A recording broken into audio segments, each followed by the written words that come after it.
자, 이렇게 페이먼트 전쟁에 들어오는데 여기서 결국 승자는 비트코인 같은 걸 만들거나 아니면 비트코인을 지혜롭게 이용하는 회사가 될 거라고 저는 보고 있어요. 페이먼트 전쟁은 기술의 전쟁이 아니에요. 기술로는 그걸 못 넘지만 비트코인은 우리가 보고 있듯이 넘어가잖아요.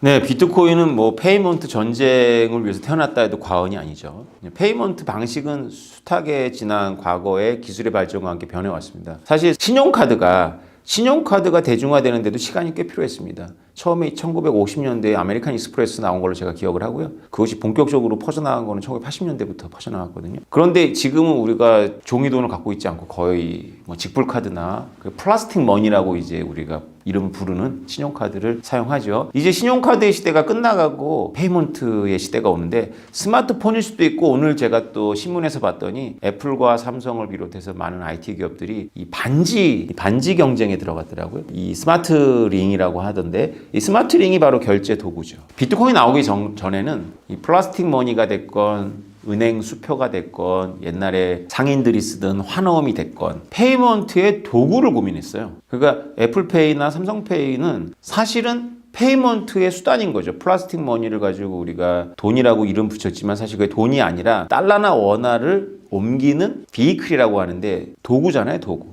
그릇이잖아요. 근데 비트코인을 가만히 생각해 보세요. 저는 비트코인을 10년 전에 발견하고 진짜 이 부분이 너무 오묘하거나 신비하거나 약간 징그러웠어요. 너무 느낌이 아주 이상하더라고요. 비트코인은 전송 수단입니까? 전송물입니까?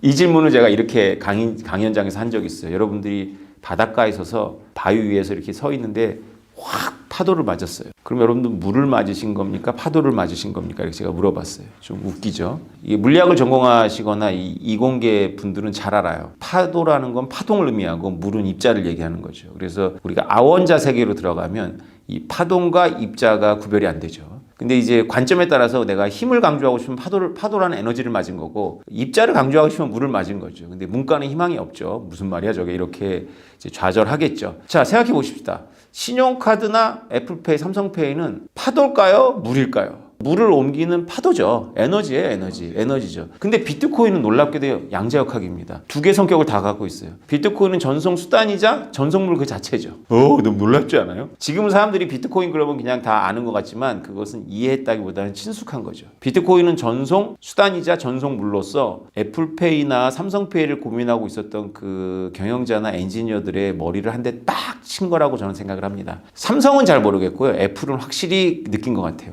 아, 우리가 진짜 국경 없는 페이먼트 전쟁에서 이기려면 엄밀한 의미에서는 달러를 전송해 갖고는 답이 없구나. 우리가 화폐를 만들지 않으면 답이 없구나라는 걸 깨달았어요. 비트코인을 보면서. 그걸 가장 먼저 깨달은 분은 우리가 다 아는 빌 게이츠. 2012년도에 비트코인을 발견하고 2013년도에 깨달았습니다. 이분은 비트코인은 돈보다 더 좋다. 국경을 넘는데 어떤 제약도 없다. 이렇게 얘기를 한 거죠. 국경을 넘는데 어떤 제약도 없다라고 말할 때에 비트코인은 파도로 얘기한 거예요. 에너지로 얘기한 거죠. 전송물을 옮기는 전송 수단으로서의 어떤 비트코인의 속성을 강조한 겁니다. 근데 이게 왜 그러냐면요. 달러나 원화를 우리가 그 최종 변제물로 해결을 하려면 아무리 기술을 도입해도 이들은 이 복잡한 이 결제 생태계는 은행들과 각국의 정부가 아주 복잡한 이해관계 속에서 만들어낸 거거든요. 그래서 전 세계에 통합된 결제 시스템이 없어요. 우리가 비자나 마스터카드가 그나마 전 세계를 통합하는 거라고 볼 수 있지만 각 국가들마다 사용하는 방식이 다 달라서 정확하지도 않아요, 그것도. 그래서 왜 그러냐? 그것은 이 1945년부터 시작된 이 국제금융 화폐 시스템 때문에 그런데요. 이 국제금융 화폐 시스템은 한 가지 목적을 위해서 만들었다고 해도 과언이 아니에요. 금이라는 세계화폐를 없애기 위해서 만들었거든요. 금이라는 세계화폐를 없애고 만든 게 바로 달러를 기축통화로 하는 100여 개의 각각의 로컬 통화가 공존하는 지금 우리가 알고 있는 이 시스템입니다. 이게 국경이 다르면 돈도 다르기 때문에 애플페이가 아무리 애플이 전 세계에 다 퍼져 있어도 국경을 넘을 때마다 문제가 생기는 거예요. 그럼 애플은 이렇게 생각하겠죠. 국경을 넘을 때마다 문제가 생기는 달러나 원화를 쓰지 않고 애플 코인을 쓰면 어떨까? 이런 생각을 당연히 합니다. 비트코인을 봤으니까. 애플코인 쓰면 되는데 그 애플코인을 달러에 연동하거나 원화에 연동하면 바로 규제가 들어오죠. 그걸 시도한 게 바로 똑똑한 저커버크가 리브라라 그래가지고 2019년도에 페이스북 돈을 만들겠다라고 선언을 한 거죠. 그래서 지금 메타로 이름 바꿨지만 국제적인 페이먼트 전쟁에 명함을 내민 글로벌 대기업들이 꽤 있습니다. 애플, 삼성은 물론이고 구글, 페이스북, 뭐 트위터도 이제 일론 머스크가 독지를 가지고 해보려고 하는 것 같아요. 자, 이렇게 페이먼트 전쟁에 들어오는데 여기서 결국 승자는 비트코인 같은 걸 만들거나 아니면 비트코인을 지혜롭게 이용하는 회사가 될 거라고 저는 보고 있어요. 왜냐하면 이거는 제가 지금까지 떠든 내용의 본질을 여러분들이 이해하셔야 되는데 페이먼트 전쟁은 기술의 전쟁이 아니에요. 왜냐하면 기술로 해결하는데 한계가 있어요. 지금 얘기 들으셨겠지만 이거는 시스템 문제잖아요. 달러로 쓰는 한, 원화를 쓰는 한, 위안화를 쓰는 한 이거는 한계가 있어요. 규제에 부딪혀요. 국경을 못 넘습니다. 근데 이 페이먼트 기술로는 그걸 못 넘지만 비트코인은 우리가 보고 있듯이 넘어가잖아요. 1비트코인은 중국에서도 1비트코인이고 미국에서도 1비트코인이고 한국에서도 1비트코인입니다. 그래서 이 비트코인은 이런 질문이 당연하겠죠. 비트코인은 가격이 지랄같이 변동하잖아 라고 얘기를 할 거예요. 근데 이런 거 한번 생각해 보세요. 그냥 상상해 보자는 거예요. 삼성 스마트폰은 아프리카에 누군가 갖고 있어요. 거기는 은행도 없어요. 근데 삼성 스마트폰이 비트코인이나 이더리움을 페이먼트로 제공을 해요. 그런데 그분은 나는 비트코인이나 이더리움의 가격이 변화되는 것이 싫어. 나는 고정해줘. 그러면 고정하겠죠. 그러면 그분은 고정된 비트코인하고 고정된 이더리움을 사용하면 그만입니다. 비트코인 가격이 오르면 그 비트코인만큼 삼성이 가지면 되고요. 가격이 떨어지면 삼성이 손해보면 되는 거죠. 이 멍청한 짓을 왜 할까라고 생각하겠지만 삼성 입장에서는 그런 사람들이 전 세계에 너무나 많기 때문에 어떤 사람한테는 이득을 얻고 어떤 사람은 손해를 보면서 해칭할 수가 있어요. 이게 금융 기술이거든요. 그리고 수수료를 받을 수 있겠죠. 근데 여기 놀라운 점이 있어요. 삼성과 애플의 차이점인데요. 애플은 페이먼트 전쟁의 기본이 금융업이라는 걸 잘 알고 있어요. 그래서 애플은 예치금에 대해서 관심이 있죠. 그래서 애플은 예치금이 꽤 많습니다. 애플페이는. 삼성페이는 예치금이 한 푼도 없어요. 왜냐하면 삼성페이는 지갑이지 삼성 신용카드만 사용하는 게 아니잖아요. 거기에는 신한, 뭐 여러 가지 신용카드들을 내가 다 등록하고 사용할 수 있습니다. 삼성페이는 심지어는 고객 사용 정보도 갖고 있지 않아요. 신용카드 회사가 그걸 요구했기 때문에 그 정보가 신용카드 회사들한테 직접 갑니다. 그러니까 전자적인 플라스틱 머니인 거예요, 삼성은. 근데 스타벅스 어떨까요? 애플 말고 스타벅스. 스타벅스는 이미 예치금을 갖고 있지 않아요? 스타벅스 쿠폰? 우리가 스타벅스 이용할 때 돈 내는 사람도 있지만 그냥 여기서 핸드폰으로 주문하고 가서 받는 사람들 전부 전자적인 예치금을 이용하잖아요. 종이화폐를 쓴다면 불가능했던 일을 하는 거죠. 그 예치금 때문에. 이 예치금이 왜 의미가 있을까요? 자, 보세요. 스타벅스 예치금은 스타벅스 겁니까? 아니면 고객 겁니까? 고객 거죠.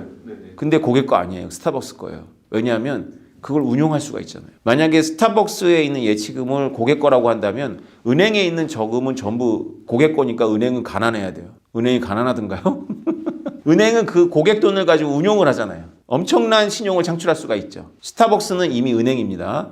은행 서열로도 그 예치금이 미국 은행 중에 한 30위 안에 들어가요. 애플이 만약에 예치금을 모은다면 애플은 전 세계 탑 은행이 됩니다. 예치금 순으로. 은행들이 아마 못 돌아올 거예요. 그거에 가장 근접해 있는 대한민국 기업이 바로 SS 기업인데 그 SS 기업은 자신들이 만들어서 전 세계에 뿌린 이 단말기를 훌륭한 기계로 본다는 것이 훌륭하죠. AI도 되고 번역도 해주니까. 기계로만 본다는 것이 비트코인과 블록체인을 오랫동안 공부한 우리 같은 사람들이 생각하는 안타까움입니다. 이 삼성이 만약에 비트코인과 블록체인하고 결합을 한다면 전 세계에 뿌려놓은 신원증명서이자 동시에 은행이 돼요.